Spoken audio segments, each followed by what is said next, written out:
Good morning. Nandito po kami ngayon sa Lancaster City para gawin tong Ford Focus. Ang problema po nito ay acceleration reduce at saka yung fuel gauge niya hindi accurate. So, isa pa dito yung kanyang LCD. So, medyo burned na.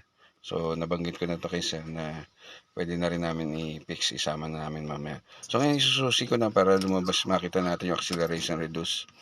Kaya hindi lang masyadong visible dahil nga ano siya. Ayan, yung kita doon sa ano. Ayan, oh. Maaninag lang ano doon sa LCD. Pero ayan, may lumalabas na acceleration reduce. Then yung sinasabi na may-ari dito ni Sir, yung fuel gauge niya nga, hindi siya nagpo-full tank kahit na full tank na yung ano, yung kanyang tangke. So hanggang kalahati lang. So minsan umiilaw pa yung ano, yung warning indicator. So ayan, i-fix namin. Hindi ko na i-start ito. Pero sige, try na rin natin start para makita natin. Yun, ganda ng tunog. So ayan, may check engine ano. Tingnan lang natin kung ano lalabas sa display mamaya. Basta na ayos na yung LCD niya. Then baklasin namin to para ma-start na yung ano, yung repair. Ito na po ngayon after naming magawa. Ayan, no. So okay na ngayon yung kanyang LCD. Kanina kasi to ano medyo burnt, di mo kita yung display.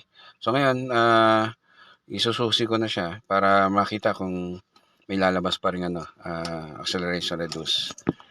Yan. So usually during initialization lalabas yung acceleration reduce. So ayan, wala nang ano lumabas na acceleration reduce.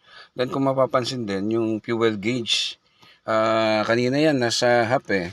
So ayan, na-address na namin. Tinest na namin yan kanina, consistent na kapag sinet mo yung floater sa pool, nagpo-full tank siya.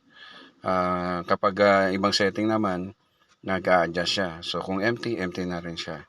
So ayan, okay na yung kanyang fuel gauge, yung acceleration, yung LCD. Then yung backlight niya, inan na rin namin. Pinaltan na rin namin kasi malabo na. Saka actually may problema rin kanina, nag-on agad siya kahit hindi pa naka-park light.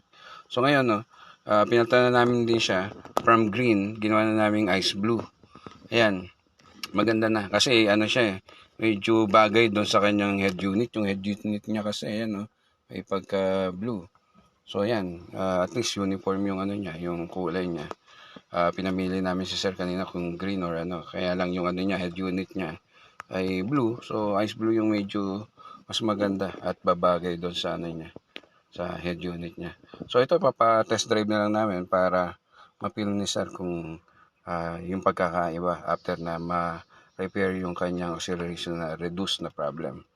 So ayan, maraming salamat kay sir.